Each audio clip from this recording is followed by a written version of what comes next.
Hello, world. Today, my guest is Professor Avi Loeb. Avi is an astrophysicist at Harvard, and his new book, Extraterrestrial, The First Signs of Intelligent Life Beyond Earth, proposes that an interstellar object that passed through our solar system in 2017 may have been the creation of alien intelligence. This man is truly a genius who is pushing the envelope in the world of astrophysics and cosmology. I hope you guys enjoy this one as much as I did. Please welcome Avi Loeb.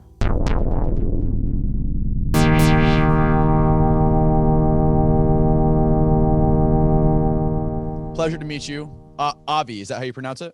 Yes. So again, I just asked you before we started recording, have you done any of these Zoom conversations in the past? Well, thanks for having me. Over the past 3 weeks or so, things were very hectic. I've had about 150 Zoom meetings of this type, interviews with either podcasters or television or newspaper or radio stations, and there seemed to be an enormous interest in the book. I think part of the reason is that the scientific community starved the public on this topic of the search for extraterrestrial intelligence, technological signatures, for many decades. And the public is thirsty for information. And I address this interest, and it's intriguing to the public. And hopefully the scientific community will start discussing this topic within the mainstream in the future. That's my hope. That's incredible. You know, it's funny that we reached out to you probably maybe 3 weeks ago. We scheduled this interview, and then late last week I saw you pop up on Joe Rogan's podcast. Right. And so did all of this sort of like spiral out of control after you went and visited him? Well, it started before that. There was a report in the New York Post that I did not anticipate that lit this fire of interest. And just to give you another example, over the past couple of weeks, I had about 10 filmmakers and producers from Hollywood contact me about the book with interest of perhaps using it for a documentary series or perhaps a film. It's just extraordinary, the response that I'm getting. And as you know, the book that came out just a few days ago is already, it has been a bestseller on Amazon for a couple of weeks before it came out, even before reviews came out. But now that there are a number of reviews of the book already in the New York Times, in the Washington Post, in the New Yorker, also overseas in many outlets. And, I get a lot of requests, more than I can accommodate. Basically, my day is full of interviews from 8 a.m. until 7 p.m. Every day. And that will continue for the next few weeks based on all the commitments that I've made. But I think, for me, as far as I see it, it's a platform to explain the importance of the issues that I'm trying to bring up to the attention of the public and the science community, more than a privilege of, raising my status in any way. So I see it as an opportunity to communicate, and I'll be glad to discuss with you the various issues that appear in my book. Maybe I'll just say up front that there are two major aspects of the book. One has to do with the object that was discovered in 2017 that is very weird and doesn't look like anything we've seen before from within the solar system. The object came from outside the solar system. And so I suggested that maybe it's artificial in origin, not natural. And then the second part of the book is discussing, the implications that it could have to us as the human species, and why there is reluctance to consider that possibility that I just mentioned. And are we ready to receive the news? So the first time I heard about you was when I think Vice released an article about the Amuamua, the long cigar-shaped shiny object that was traveling through our solar system. could you start out by explaining exactly what was this Amuamua that was Right. traveling through our solar system? Well, first, also, I should say that I had many years in which I worked on other topics of, for example, how did the first stars form the universe, the first light, which is mentioned actually in the first chapter of the Old Testament, the Bible. How was the first light generated in the early universe? And we can now address it with scientific means. And I also worked on black holes for many years. And the topic of the search for life, or intelligent life in particular, came to my attention only over the past few years. And I'm actually, in addition to the popular level book, we're about to publish with a former postdoc of mine, a textbook of 1,000 pages long that will be published in June 2021, that will include the foundation for future research on this subject. And so I see it as the most exciting frontier that will that should occupy center stage within the mainstream of astronomy in the future. Unfortunately, right now it's pushed to be at the periphery, and we can talk about that. So let me come back to your question, and that is Oumuamua. This object was spotted in October 2017 by the Pan-STARRS Observatory in Hawaii, which was tasked to look for objects that may come close to Earth because they could endanger us. Congress gave this task to NASA to find 90% of all the objects that are larger than 140 meters that get close to Earth, so that we can protect ourselves by deflecting them if they are too dangerous. You know that the dinosaurs died as a result of a big rock. I heard that. And they didn't have astronomers to warn them. That's the point. So we have telescopes. We can tell in advance if an object is approaching us and devise methods to prevent that from happening. So at any event, the Pan-STARRS started this process of identifying objects, and in the process of surveying the sky, found Oumuamua, which is the very first object that we spotted near the Earth that came from outside the solar system. And you could tell that based on the fact that it moved too fast to be bound by the sun. So it suddenly came from outside, and it was given the name Oumuamua because it means in the Hawaiian language a scout or a messenger from far away. The astronomers at first, of course, assumed that it's just like all the rocks that we identified in the solar system. So it probably is a comet, because most of the objects are a rock covered with ice.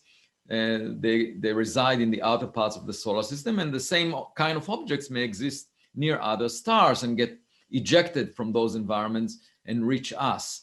But the problem was that there was no cometary tail. We couldn't see any gas trailing the object. Visually, we couldn't see it, but also the Spitzer Space Telescope looked for any traces of carbon-based molecules, couldn't see it. So it was clearly not a comet. But yet, at the same time, it exhibited an extra push away from the sun that is often associated with evaporation of gas from a comet. But since it wasn't a comet, the question was, what gives it this extra push? And I suggested that it may be the reflection of sunlight. And for that purpose, the object had to be quite thin and not naturally produced. It has to be something like a sail that you find on a boat, which in the case of a boat reflects the wind. But in the case of the sun, we're talking about a sail that reflects light and can be pushed. This is called a light sail. And it's a technology that we are currently developing for propulsion of spacecrafts in space. And the advantage is that the spacecraft doesn't need to carry its fuel. It's just being pushed by light. I should say there was another object identified in September 2020, just a few months ago, that exhibited also an extra push away from the sun, and in addition to the sun's gravitational force, and didn't show any cometary tail. Turns out that this one was a rocket booster from 1966, Lunar Lander Surveyor 2 mission that was launched by NASA. And it was simply hollow and thin, and that's why it was pushed by reflecting sunlight. So we know in that case that the object was artificial in origin because we produced it. In the case of Oumuamua, we don't know who produced it.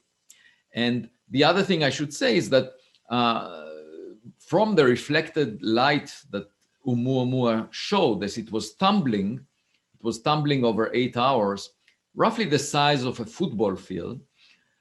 From the amount of reflected sunlight, we could tell that it's most likely flat, not cigar shaped.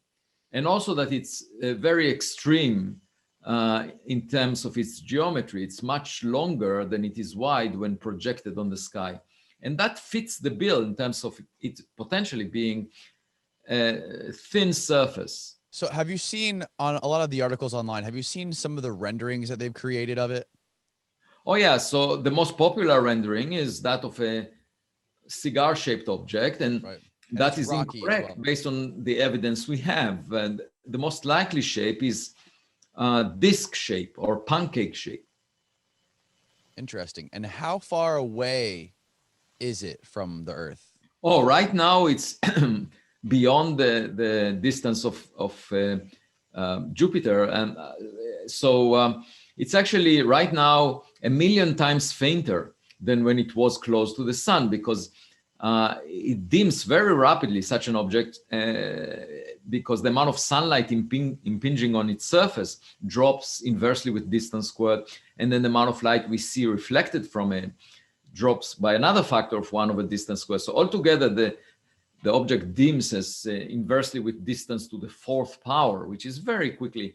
So by now we can't really see it anymore, and therefore we cannot even design a mission that will chase it.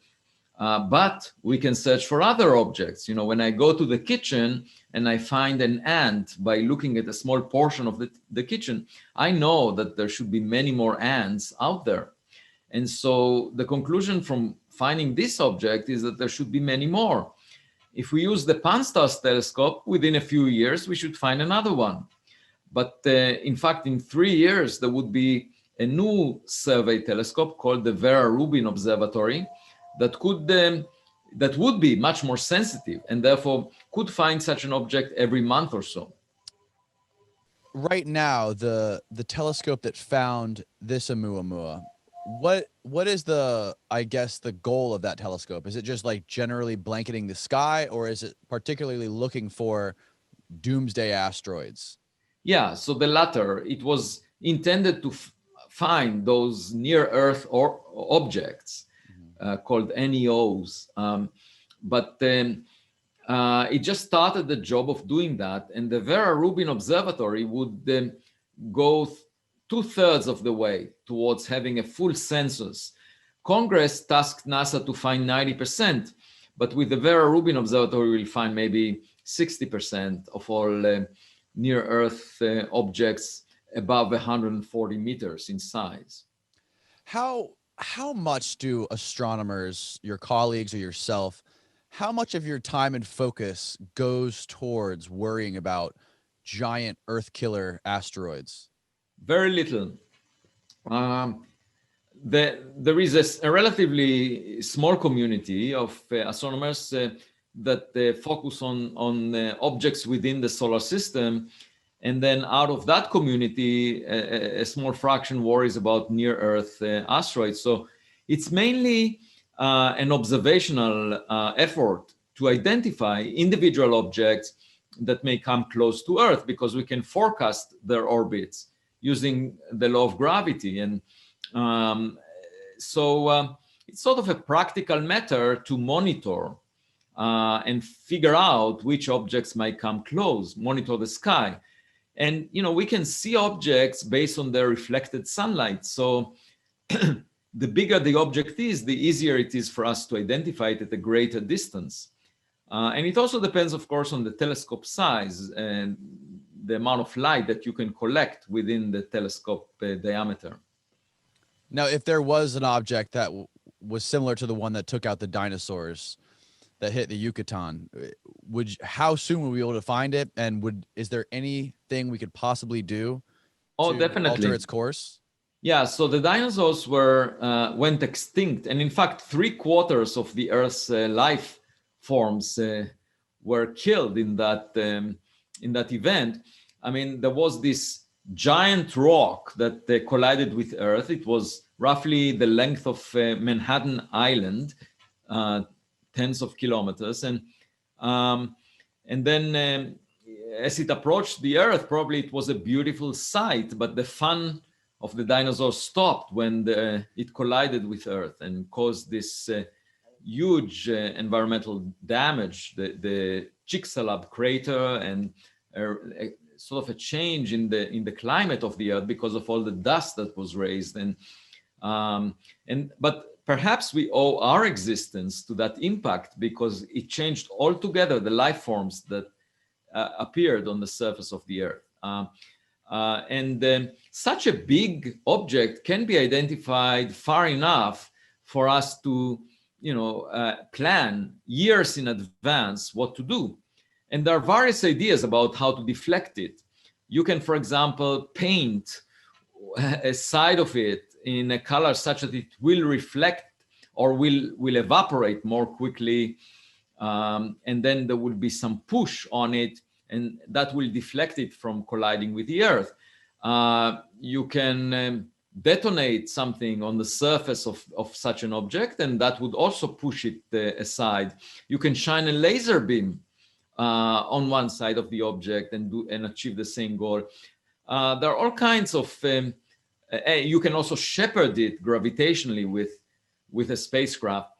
All kinds of suggestions for what to do, and it really depends on the size of the object and the composition as to what we want to do. You don't want to, for example, destroy it into a lot of fragments, because those fragments could hit the Earth with a higher chance.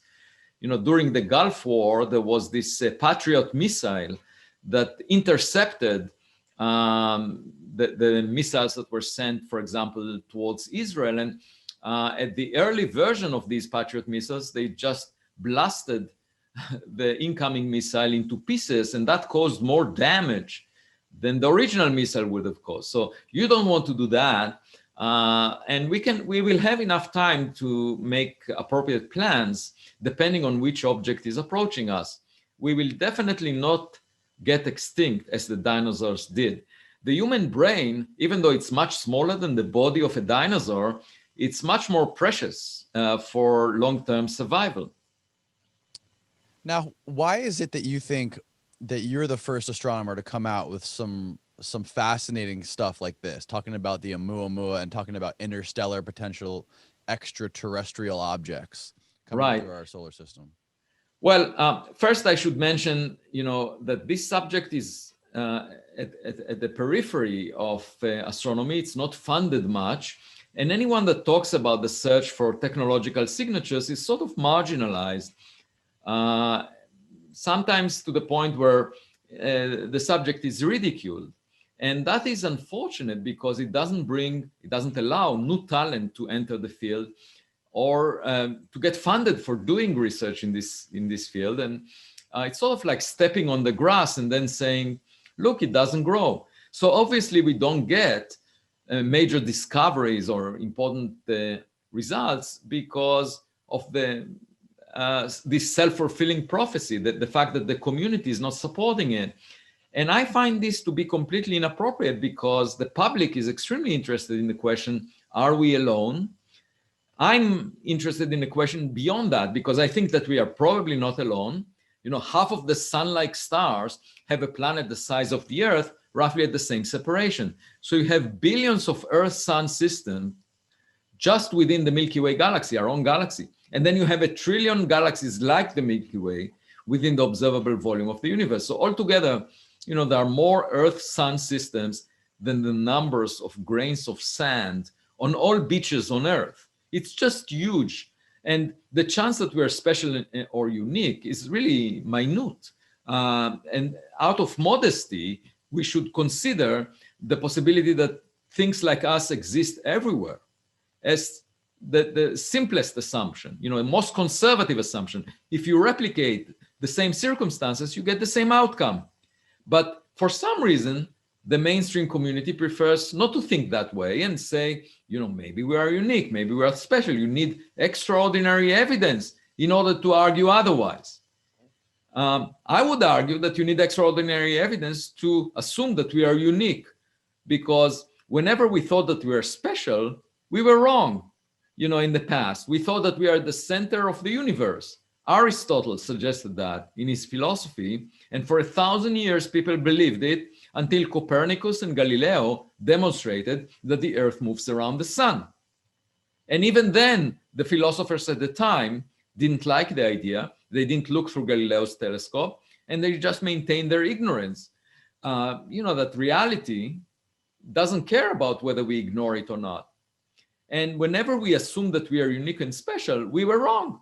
It's sort of like my daughters when they were infants.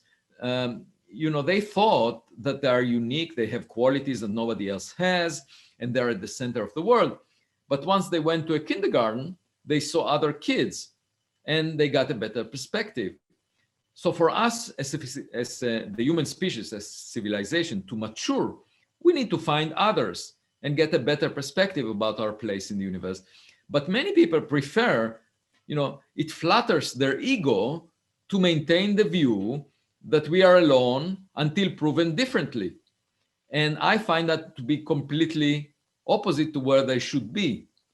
But by preventing any research in this subject, by ridiculing suggestions that we might not be alone, you don't get anyone to work on that. And that's why I'm sort of alone standing against this mainstream. And I should say, I'm not an outlier. I've worked in the mainstream for many years. I had a lot of leadership positions. I was the longest serving chair of the astronomy department at Harvard between 2011 to 2020, 9 years, a position that was renewed twice. And I'm the chair of the board on physics and astronomy of the national academies. And at the same time, I think that the current view is misguided. And I think that this subject appeals to the public, and the public funds science, and therefore we have an obligation to address it with the existing tools that we have, telescopes and instruments. And we can do it.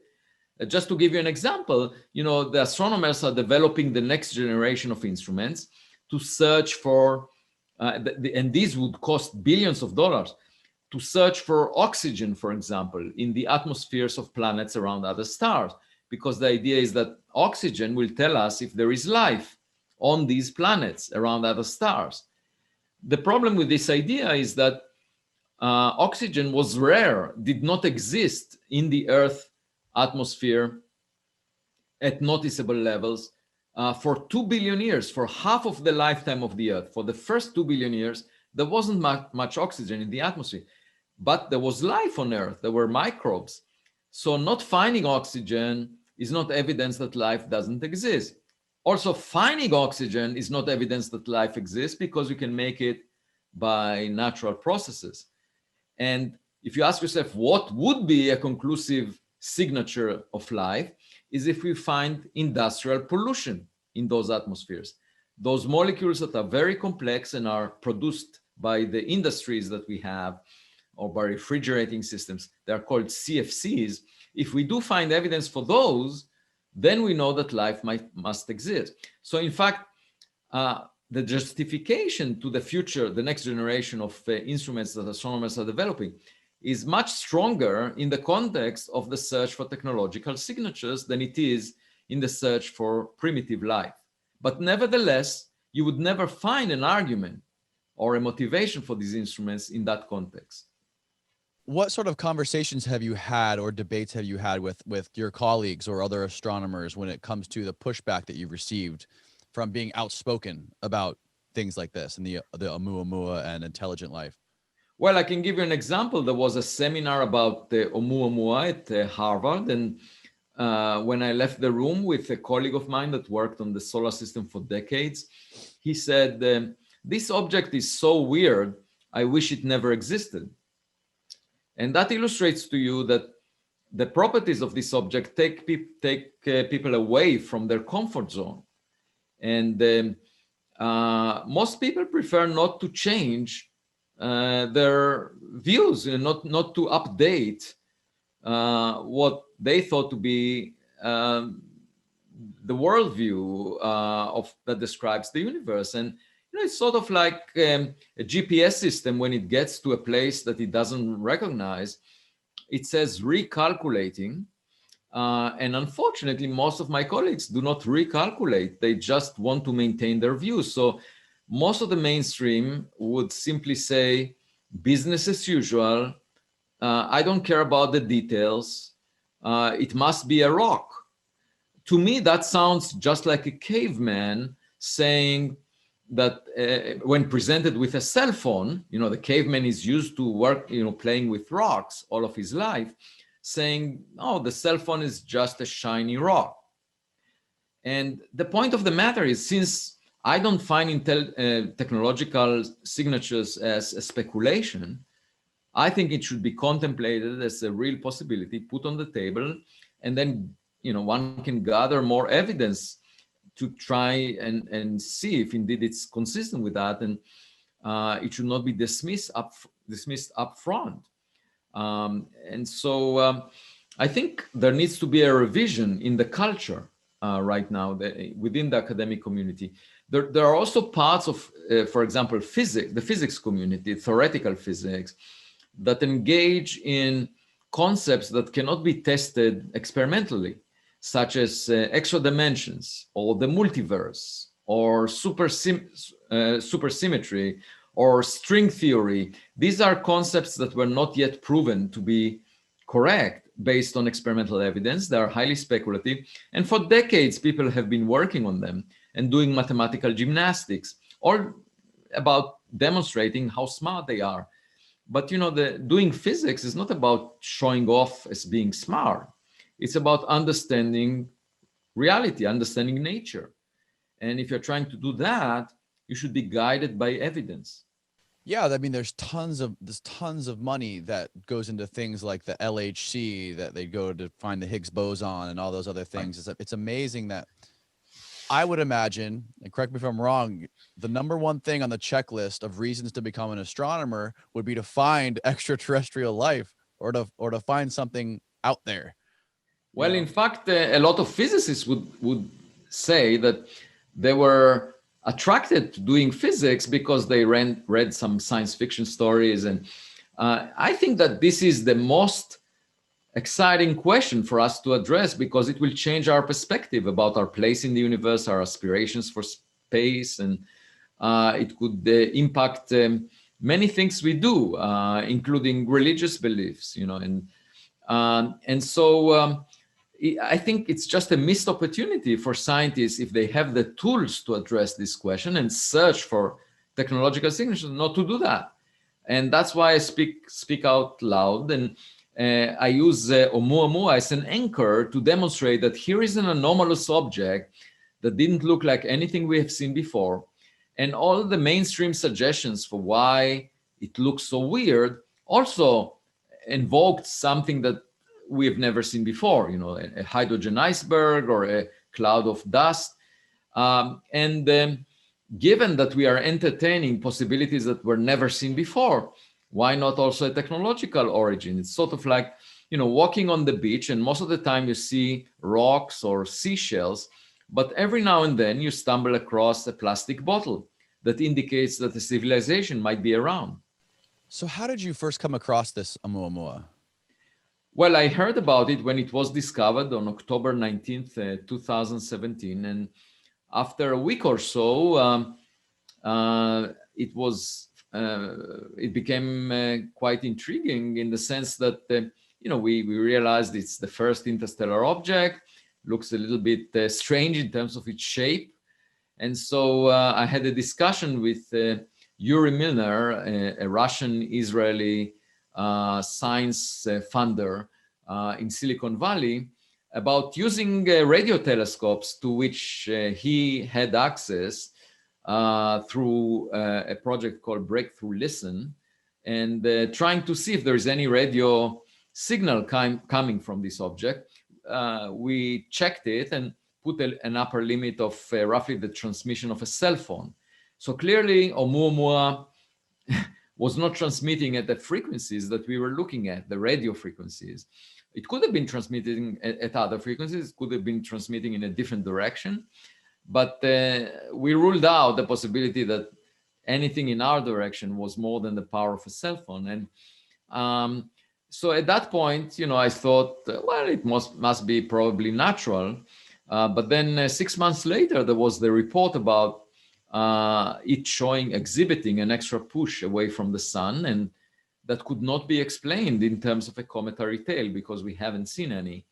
And at that point, that was the straw that broke the camel's back in my vocabulary, in terms of me saying to myself, look, it's so unusual. Maybe we should look for something out of the box to explain it.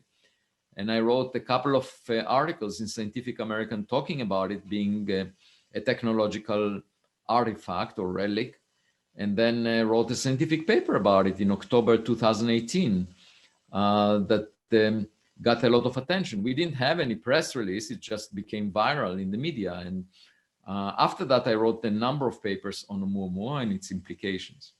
So you mentioned it was moving away from the sun?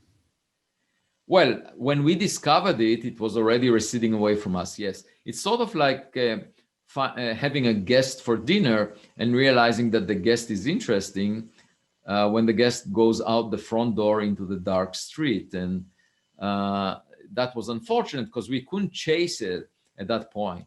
If we were to discover it in July instead of October, and by the way, I was visiting that observatory, the Pan-STARRS observatory on Mount Haleakala in Maui, just around that time, July 2017, with my family.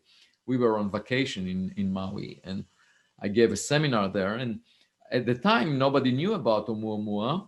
If we were to know about it, then we could have contemplating sending out a spacecraft equipped with a camera along its path, and then getting a better view of what it looks like. Unfortunately, we didn't know. And so it was too late for us to chase it afterwards. Mm-hmm. And the moral of this story is that if we find another weird object in the future on its approach to us, we better send a camera that will take a photograph of it.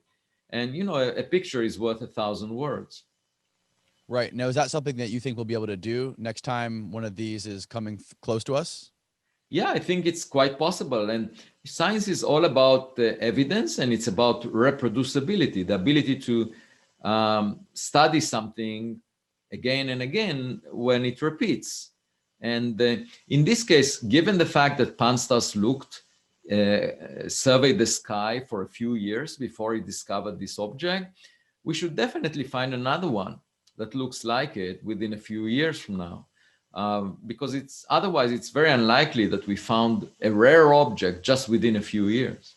Now, what were the main differences between this and other things that you see, like asteroids or comets or something like that? Obviously, the shape was different. And yeah, the shape was more extreme. It was projected on the sky 10 times longer than it is wide. And imagine a piece of paper tumbling in the wind. Even if it's razor thin, the chance of it being exactly edge on is very small. So most of the time, it would change the amount of area that you see, but the change by a factor of 10 or more is quite extreme. And the second is that, we infer that it's most likely flat based on the amount of light that it reflected as it was tumbling. What do you think it was? What do you think it legitimately was? Well, I think it was probably a very thin object, artificially produced, and probably dysfunctional, not something that is being used for spying on us or some other purpose,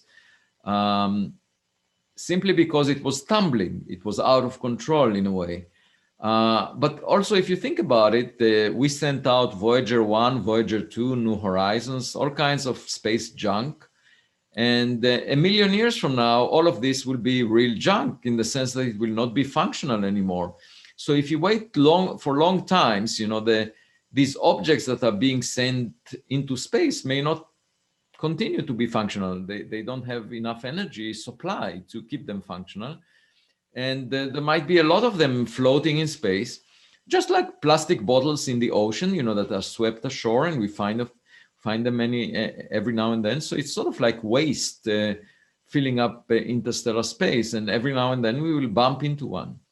Now, could you define exactly what interstellar does that mean? Not bound to the sun? If it's interstellar? Well, interstellar. Well, more generally, interstellar means between stars, and in this context, you can say Oumuamua came from the space between stars. It came into the solar system from outside the solar system. The question about its origin is not answered because we don't know where it came from. It was actually another weird fact about it is that it was situated in a special frame of reference. It was in the local standard of rest, which is the frame that you get to when you average over the motions of all the stars in the vicinity of the sun. And Oumuamua was at rest in that frame. So it's sort of like finding a car that is parked at rest in a public parking lot. You cannot really tell which house it came from because all the stars, in the case of the local standard of rest, all the local stars are moving relative to that frame. Only 1 in 500 stars is so much at rest relative to the local standard of rest as Oumuamua was. One way to think about it, it was like a buoy sitting on the surface of the ocean, and the solar system bumped into it because the sun is moving relative to that frame. And you may ask, what purpose does it serve being in that special frame? One possibility is that there is a grid of such objects and they serve as road posts. When you navigate through interstellar space, you can find your coordinates where you are relative to those objects. Another possibility is that it's a relay station for communication, that you don't need to communicate across large distances. You just communicate by the signal hopping from one relay station to the next. We use this approach on Earth. Now, what did you say the name of the telescope that was being the new telescope, the $1 billion? The Vera Rubin. Oh, the name of the telescope that will survey the sky, you mean? Yeah, you mentioned that there was like $1 billion telescope being built in Chile. Well, there is the Vera Rubin Observatory that will be much more sensitive than the Pan-STARRS telescope that discovered Oumuamua in Hawaii, and it will be in Chile. Yes. Okay, and the primary focus of that will be to discover these things before it's too late. Yeah, discover near-Earth objects with much greater sensitivity than Pan-STARRS, and it will be able to find about 2/3 of those that the Congress tasked NASA to find. So 60% of the entire population.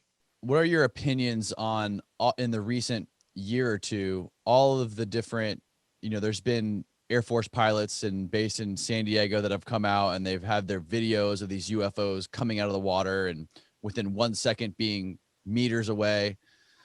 Do you guys pay any attention to that stuff? Well, I do. I mean, I cannot speak for others. My view on these reports, these eyewitness reports of unidentified flying objects, UFOs that are unusual. My view is that these eyewitness testimonies come from people that are not scientists. They were not planning to find these unusual things. And we will be better served if we were to deploy scientific instruments in those sites and monitor the environment. I have two concerns about these reports of UFOs over the past decades. One of them is that now we have cameras and recording devices that are far better than we had decades ago. And back then, the images were fuzzy and it was difficult to be sure that what it means and so forth. But with present day instruments, it should be crisp clear. They are much better than we used to have, and they are still fuzzy and on the margin of believability. The second reservation that I have is there are many more cameras available to monitor environments right now by orders of magnitude. People have cell phones, you have drones, you have cameras on satellites, on airplanes, in the streets of cities. And the number of video cameras looking at what's going on is many orders of magnitude larger than it used to be a decade or two ago. Nevertheless, the reports on UFOs have not increased. So that concerns me, that maybe, all of these reports were sort of artifacts of the instruments that were used or impressions of natural phenomena. But I think that it would be appropriate to deploy scientific instruments and check it out. It's really, science is about reproducibility of results.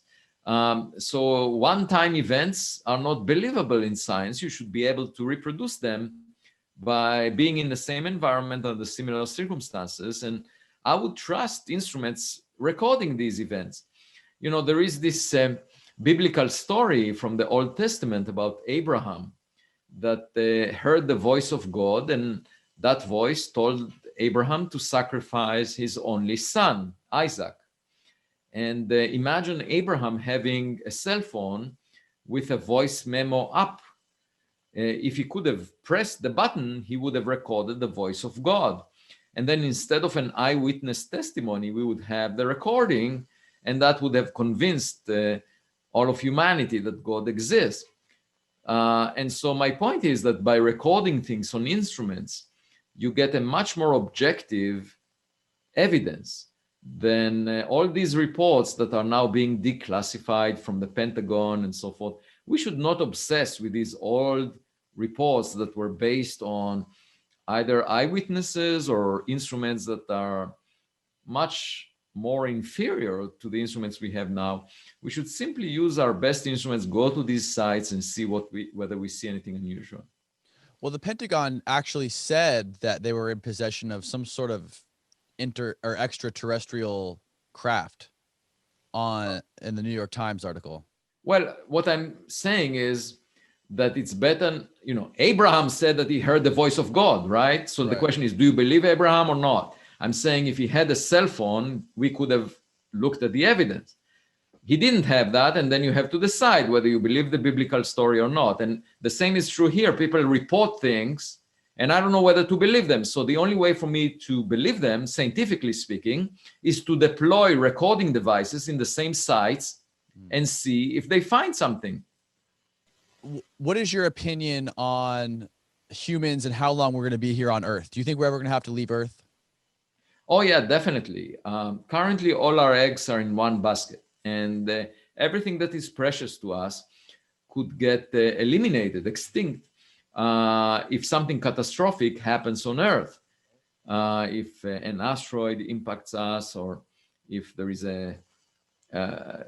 for example, a nuclear war or a climate change or something catastrophic. And it would make much more sense to spread our eggs in different baskets and go somewhere else as well, and have duplicates of what we hold important and valuable here. It's sort of like the Gutenberg printing press. There were very few copies of the Bible before the printing press was invented, and they were all handwritten, and each of them was extremely precious. But once the printing press came to exist, there were many more copies, and if something bad happened to one of them, it wasn't a catastrophe. You could make new ones. And we can imagine saving life as we know it on Earth. And the approach would be similar to what Noah did. In the biblical story of Noah's Ark, there is the story about the great flood that endangered life on Earth. And so Noah decided to build an ark and put animals in it so that it will save them. We can, in principle, design a similar approach and build Noah's spaceship that will save life on Earth. But we don't need to put elephants and whales on it. We just need to put a computer and a 3D printer. And if the computer has the information about the DNA of all life forms that we care about, then this system can go to another planet. And in principle, it could make the life as we know it out of the raw materials that exist there on another planet. You don't need to bring the life with you. You can recreate them as long as we figure out how to make synthetic life, and that's not speculative, because people are, as we speak, people are trying to produce synthetic life in the laboratory. And so I wouldn't be surprised if within the next few decades, we will be able to do that. And so once we are able to do that, we can potentially produce life on other planets without carrying it from Earth, and just, using what we know about the genetics and so forth in making that life over there out of the raw materials there. How long do you think it would be before we would have to do that? Oh, that depends on us, how quickly we inflict wounds on ourselves. If we are not smart enough, we might not survive for more than a few centuries from now. We started developing our technologies about a century ago, and our technologies are advancing with exponentially, with a characteristic timescale of a few years. So it's quite possible that within the next century, unless we are careful, we could develop technologies that will destroy us. And we need to be really careful about what we do to the planet, what we do to ourselves. We don't pay that much attention to it because we are so close to when technology started developing. But once we go a few decades into the future, we will be in a real risk of extinction, I think. And because there would be technologies that could potentially destroy life on the planet. And then we just need to be smart enough to avoid that. And right now, I wouldn't say that we are very intelligent in the way we do our politics. There are lots of conflicts, and we invest most of our efforts in fighting each other, among nations and so forth. And that is not the smart approach. We should collaborate, especially on issues that science can address. And you could see that in the context of COVID, right? So when it started in China, there wasn't much sharing of information. And science is global. Science is international. It's supposed to be a mode of collaboration among nations and in promoting a better future for humanity. And I very much hope that ultimately science will prevail and suppress all these tensions among people that really could bring us down. If you look at the world wars, there was a lot of effort dedicated to killing people, and that makes no sense whatsoever. Yeah, I think especially recently, I feel like the internet has really made everything in this world so much more transparent. And I think it's really, there's a big paradigm shift happening, especially with the recent news. I'm sure you've heard the GameStop stocks, the people online that were buying the stocks that the hedge funds bet against. And 10 years ago, this is something no one understood hedge funds or the stock market or what these bets on them failing even were. And people were able to benefit off that and essentially create this massive gap between the billionaires on Wall Street and the average working person, blue collar worker. And now it's becoming, the internet has made this so much more transparent. I feel like this is something that has to happen with science. That's, you can somehow correlate it to what's happening with what you're doing. And now you released your book and you're talking to everybody about it. Well, one thing I would like to highlight in this context is we tend to think that technology and science is superior to the humanities. So humanities are in decline. The study of philosophy, the study of literature, and so forth. Young people are more attracted to science and technology. The problem is that we develop tools using science and technology that could destroy us. And the only way to prevent it is to have the humanists telling us how to guide ourselves towards a better future. How to, for example, how to set the rules such that genetic engineering will not end up making, people the type that we want, and all kinds of other issues that come up, like artificial intelligence. If we allow it to make life-death decisions on medical issues, we have to worry about the morality of that, and at what level do we allow the machine to decide the fate of a person versus having people involved. In the past, it was the doctor that made the decision, and you could trust the doctor better because the doctor would be a human that has a bigger perspective, that is more balanced in a way. But if you have a machine deciding, you have to decide about a set of rules of what's moral and what's ethical, and how the machine decides who dies and who lives. And there are lots of such issues with modern technologies, and the humanities, the way I see it, play a central role. And I, as a young kid, I was mostly interested in philosophy. I grew up on a farm, and then circumstances brought me into physics and astrophysics. But I value these areas of humanities like philosophy very much. I think they are essential for guiding us to a better future. Without them, we could be nerds developing all kinds of tools that will kill us as a civilization. Yeah. So how did you transition from studying things like black holes to studying what you're studying now? Like, how did you make that transition?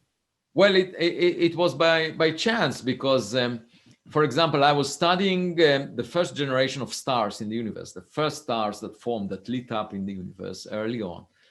And those stars had an impact on their environment. They basically broke the hydrogen atoms around them into their constituent electrons and protons. And then if you want to see the scars left by the first stars on their environment, you want to image the hydrogen around them. And hydrogen emits faint radio waves. And therefore, I worked on a frontier that talks about, tries to map the hydrogen in the early universe. And for that purpose, you need to develop radio observatories. Observatories are sensitive at radio frequencies of around 100 to 200 megahertz. And it so happens that these radio observatories operate at exactly the same frequency band as FM radio stations and TV stations. And one concern was that there would be interference from TV and radio stations on Earth. But then it occurred to me that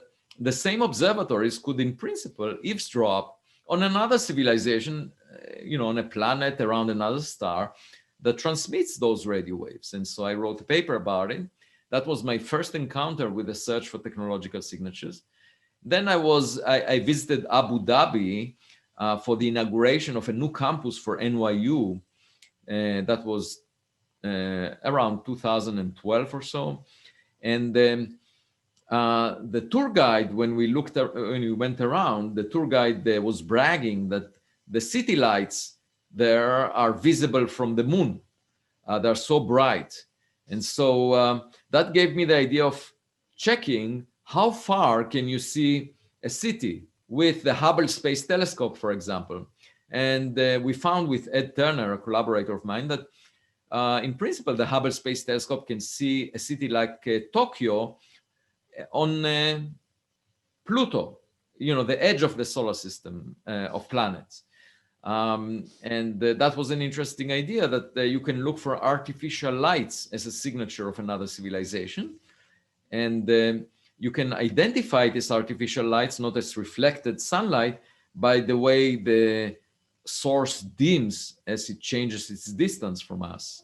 So that was my second paper. And then the third one on this subject was when astronomers talked about searching for biological signatures in the atmospheres of planets. And then it occurred to me that if you look for industrial pollution, that would imply there is an industrial civilization there.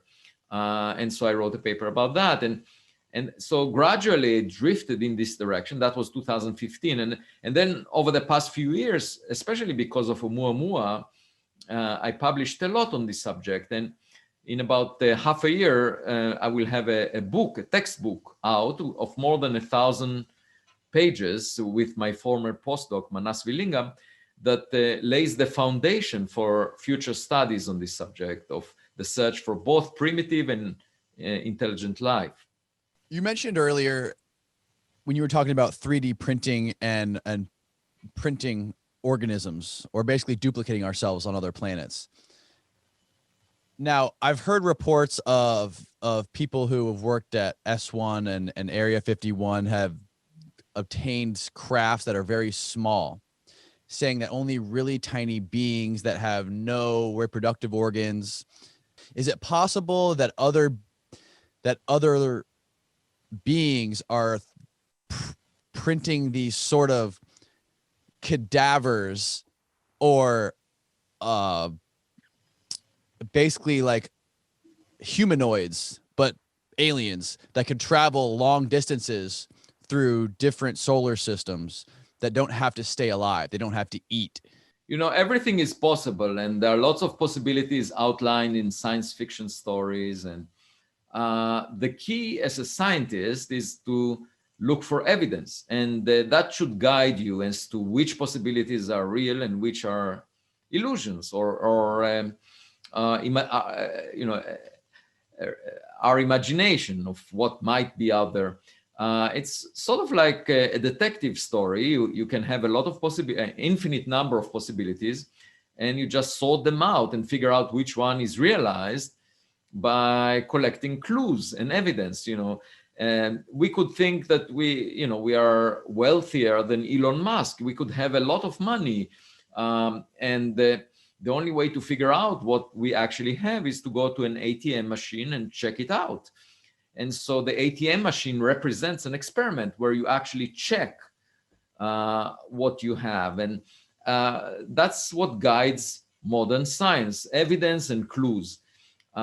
Many times, scientists prefer to have ideas that do not stand up to the scrutiny of experiments. And that's legitimate as long as the ideas can be tested in principle. The frustration I have is that some parts of the physics community right now, there are hundreds of people working on ideas that will never be tested in their lifetime. And that, to me, could be a waste of their time, because it's imagining things that they may not exist. If we were to go and put ourselves on another planet, which planet do you think it would be? Do you think it'd be Mars, or would it be a Proxima B? So there are two planets that are closest to us, and in principle could have life on them, or we could imagine going there and changing conditions such that we could live there. They are Mars and Venus, on the two sides of the Earth. Mars used to have an atmosphere and probably had conditions similar to Earth early on in its life, but then because it's 10 times less massive than the Earth, it couldn't hold on to its atmosphere, so the atmosphere evaporated, and then it lost the potential for liquid water on its surface, because you can't have liquid water unless there is an atmospheric pressure. And so even if there was life on Mars, it couldn't continue. There was no liquid water available. And the Perseverance mission will actually get there in February 2021, in a few weeks, actually.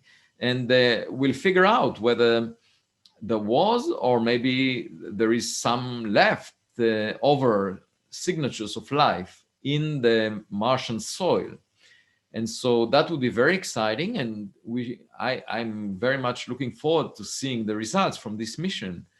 But then going there for us, for humans, would require a lot of adaptation, because just standing on the surface of Mars without an atmosphere, without a strong magnetic field that Mars doesn't have, we will be exposed to energetic particles, cosmic rays, that could damage. Within a year, you will have a substantial damage to the cells in your brain, and you need protection from that. And one way to protect our bodies is to go underground, to go into a cave, or to build some infrastructure that will protect us. There is not enough attention given to that. So just sending humans to Mars without proper protection would be irresponsible. It's sort of like a death sentence. You don't want to do that.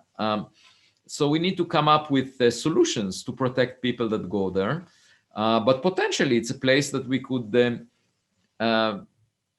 modify such that we could live there. And you can imagine not necessarily going to a planet. You can put some platform in space. We started in the jungles of Africa and we ended up in apartment buildings in cities. That's a big leap over a period of 100,000 years. I don't see the leap from an apartment building, in a city in Manhattan to going to space as big as the leap from Africa to an apartment building. So we could do it. It will require some time, but 100,000 years is a huge period, over which we will have technologies that are far superior to what we have now. So I'm quite optimistic that we could adapt to living in space, but it will take some time. And then Venus right now on the surface has, it went through greenhouse effect, and the surface is extremely hot. It cannot sustain liquid water. You cannot live on the surface of Venus. There was some suggestion that maybe there is life in the clouds of Venus. So the only way for us to inhabit Venus would be to terraform it, to change the conditions such that it's not as hot as it is. But then, of course, we can go to Proxima B. We can go to another star. The nearest star is Proxima Centauri, and it has a habitable planet next to it. And that planet is so close to the star that it has a permanent day side and a permanent night side. And my daughters say that the strip that separates those two sides is would have the highest real estate value, because it will be a permanent sunset strip. And you have a house there, you can see the sunset forever. For dummies like myself who've never heard of Proxima B or Proxima, the other one, can you explain where they are and what they are? Yeah, Proxima Centauri is a member of a 3-star system that is the closest to the sun right now. I mean, it will continue to be the closest star system to us for about 100,000 years. So every 100,000 years or so, there is a new star coming closest to us, and then it's passing.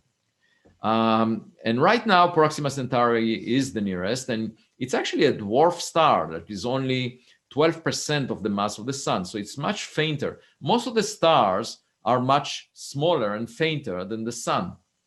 So we live next to an unusual star. Most of the stars are like Proxima Centauri. And it has roughly half the surface temperature that the sun has. Only 3,000 degrees Kelvin compared to almost 6,000 that the sun has. And therefore, it emits mostly infrared light. The sun emits mostly visible light. That's why our eyes are tuned to visible light. But the creatures, if there are any creatures on the habitable planet next to Proxima Centauri, they should have infrared eyes, which would be very strange for us to see, actually. And if there is any grass growing there, it will be dark red. So if you think about interstellar travel agencies designing trips, if most of the living creatures are living near dwarf stars that are the most common, they are used to dark red grass, and they will never come to a planet like ours that offers green grass. That will not be a desirable tourist destination because they don't like this color. They enjoy having a vacation on a dark red grass, and that may explain why we haven't seen any visit us. Can you explain a little bit more? What would the eyes of the beings on that planet look like? What would an infrared eye look like? I don't know. It would look shocking to us. It would look very different than our eyes. So our eyes were developed over time to take advantage of most of the light produced by the sun, which is visible light. But if you are next to a star that produces mostly infrared radiation, then evolution would lead you to be sensitive to that kind of light. This is the kind of light you get from warm objects, like soldiers have those goggles that are sensitive to infrared radiation at night. At night, there is not much visible light because you're on the other side of the earth where the sun is not around but objects are warm enough to emit infrared radiation, and you can see them with these goggles. That's what people that have infrared goggles can see the heat emitted by bodies that are warm, and that's the kind of infrared radiation that the star Proxima Centauri is mostly emitting. So, of course, if we had goggles, infrared goggles, we would see that radiation very clearly. But those animals, creatures that may be born there, they have those sensors, infrared sensors, that they are born with, because that gives them an evolutionary advantage. The reason we have visible light eyes is because it gives us an advantage. We can survive better if we see the light from the sun, because it's reflected off objects, so we can protect ourselves. If there is something endangering us, we can avoid that danger by seeing that object. And that's why we have sensitivity to visible light, which is the most common type of light near the sun. But if we were next to Proxima Centauri, it would not offer us much advantage, and then probably we would not survive. And animals that have infrared eyes would survive because they can see the danger. If there is another animal coming to eat them, they would be able to escape because they're sensitive to infrared light, which is the most common form of light in their environment. Real quick, I wanted to go back to the mission you just spoke about that's about to arrive in Mars in a couple weeks now. Mm-hmm. What is the purpose of that mission? They're looking specifically for life? Right. So this is the Perseverance mission. And yes, one of the highlights of this mission is to search for signatures of life. And there were previous missions going back almost 50 years that had some tentative evidence that perhaps there is something in the Martian soil that is going through metabolism, that is living, because they took a sample of that soil and they noticed that there is some gas coming out of it that may indicate life. And when they heat that soil to a high temperature, suddenly that goes away. And there was a suggestion that maybe it indicates that there is life in that soil. And so the Perseverance mission is equipped with all kinds of instruments that could search for life that may exist right now, but also search for life that may have existed before. If there were rivers or ponds in the location where Perseverance lands, then there might be some leftover signatures of life that may have existed there. And we don't know exactly how it might look. It might be skeletons or something else, but the idea is to search for it, and it would be very exciting to see what they find. Yeah, I mean, it sounds like we're doing everything we can possibly do within our means to do these types of studies and to try to find extraterrestrial life and to find out if we're the only ones here or not. Well, primitive life, I should say, because technological signatures, we are not doing enough. That's what I started from.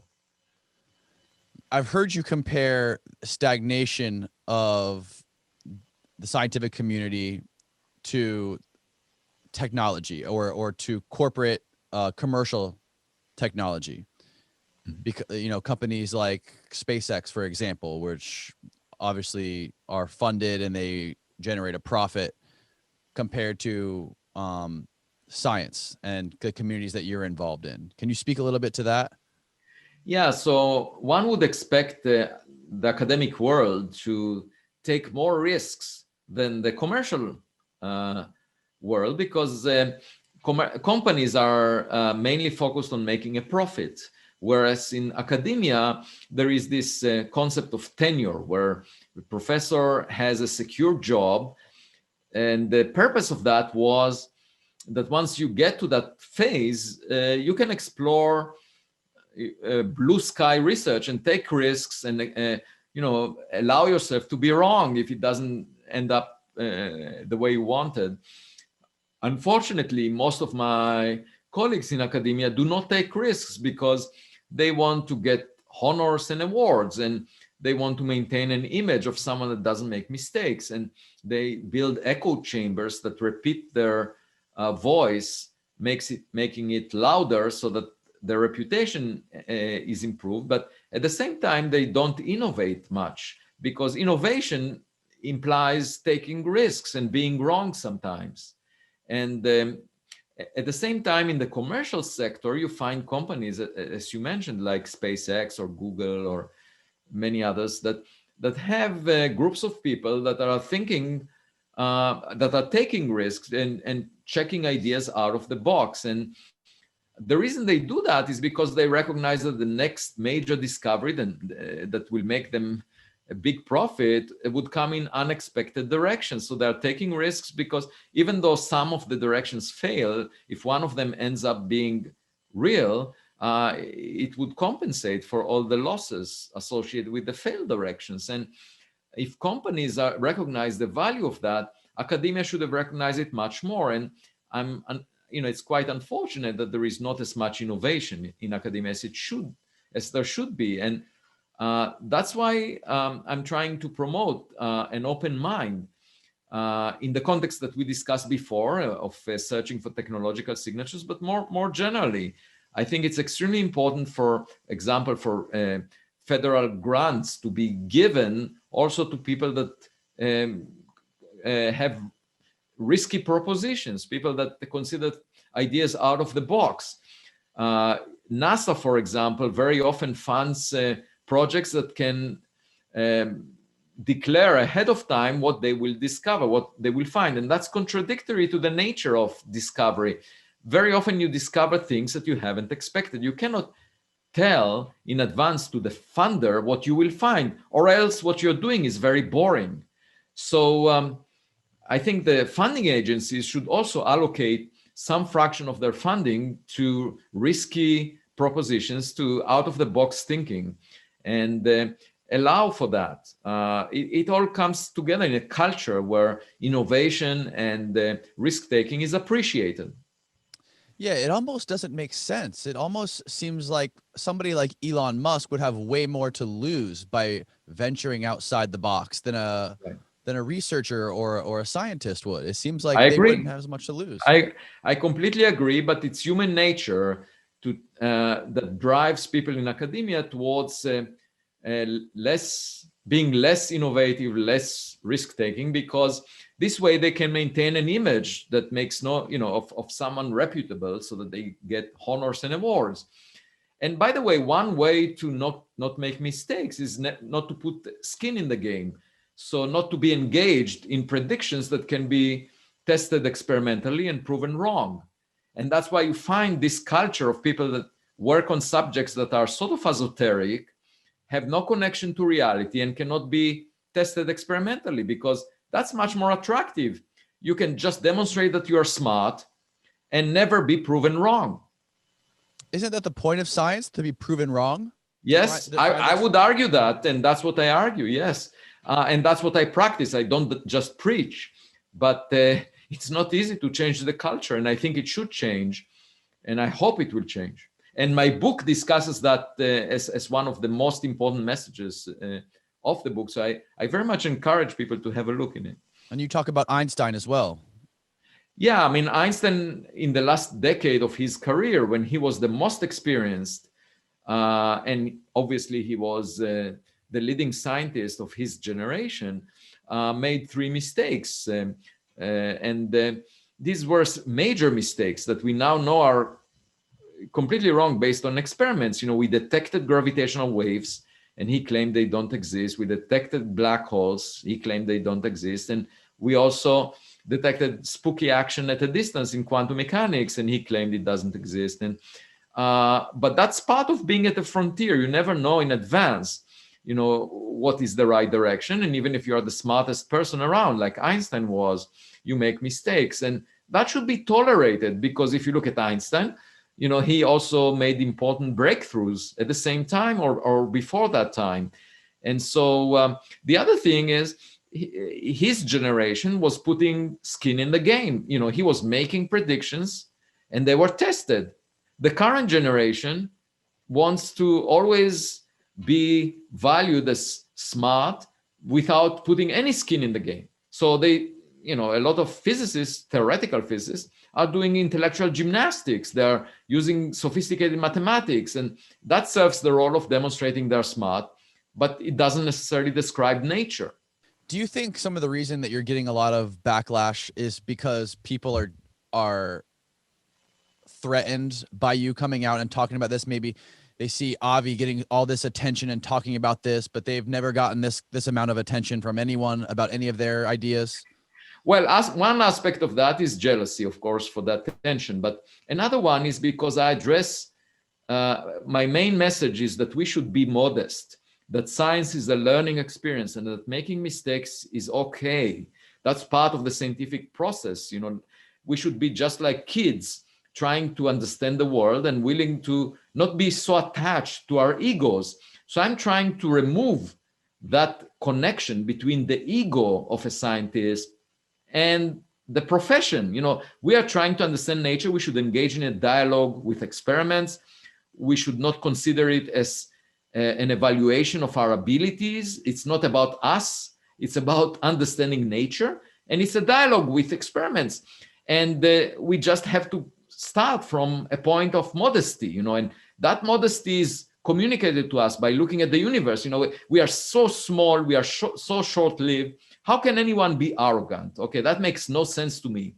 How can anyone be racist? That also makes no sense to me, because just based on the color of his skin, you decide what the person is. I mean, that's completely ridiculous. So people have this tendency of wanting to feel superior to other people, either by demonstrating that they're smart or by demonstrating that their DNA may be superior to others. All kinds of ways of demonstrating superiority, and it all stems from their ego. And what I say is just leave that aside. That causes the worst in human nature. All of the wars, all of the worst things that happen in human history were driven by ego. We should try to push it aside, be as modest as possible, which is what the universe is telling us. Stay modest. You are not at the center of anything. And we might not be the smartest kid on the block. I'm trying to convey this message, and the pushback is in part because people are too attached to their ego. It bothers them, takes them out of their comfort zone. They want to feel as if they are respected, smart, never make mistakes, never have to revise their view of the universe. Just like the philosophers during the days of Galileo. They didn't want to look through the telescope because they were happy believing that they're at the center of the universe. They were comfortable where they were. Exactly. It's sort of like my daughters saying, we don't want to go to a kindergarten. At home, if we have a small enough environment at home, we feel as if we are, the smartest kid. There is nobody like us. We feel great. That's our comfort zone. We will never go out. And, that's sort of the tendency not to explore, because then you feel proud of yourself. You can be arrogant if you limit your view to a small environment. But it goes against the fundamentals of science, because exactly. staying comfortable inhibits growth. The only way that's my point. Right. Exactly. And that's why I have this battle. And by the way, I'm getting a huge response from the public, a lot of emails, also from people in academia that feel the same, mostly young people, because young people are not attached as much to their ego. And I'm hopeful for the future. I do not care how many likes I have on Twitter. I just am focused, just like basketball coaches advise their team players, keep your eyes on the ball, not on the audience. And that's what I'm trying to do. Now, you don't even have any social media, right? No, I don't, because my wife asked me not to have any, and I respected that. And I don't miss that because it frees my time and also allows me to be more creative without being biased by the herd view.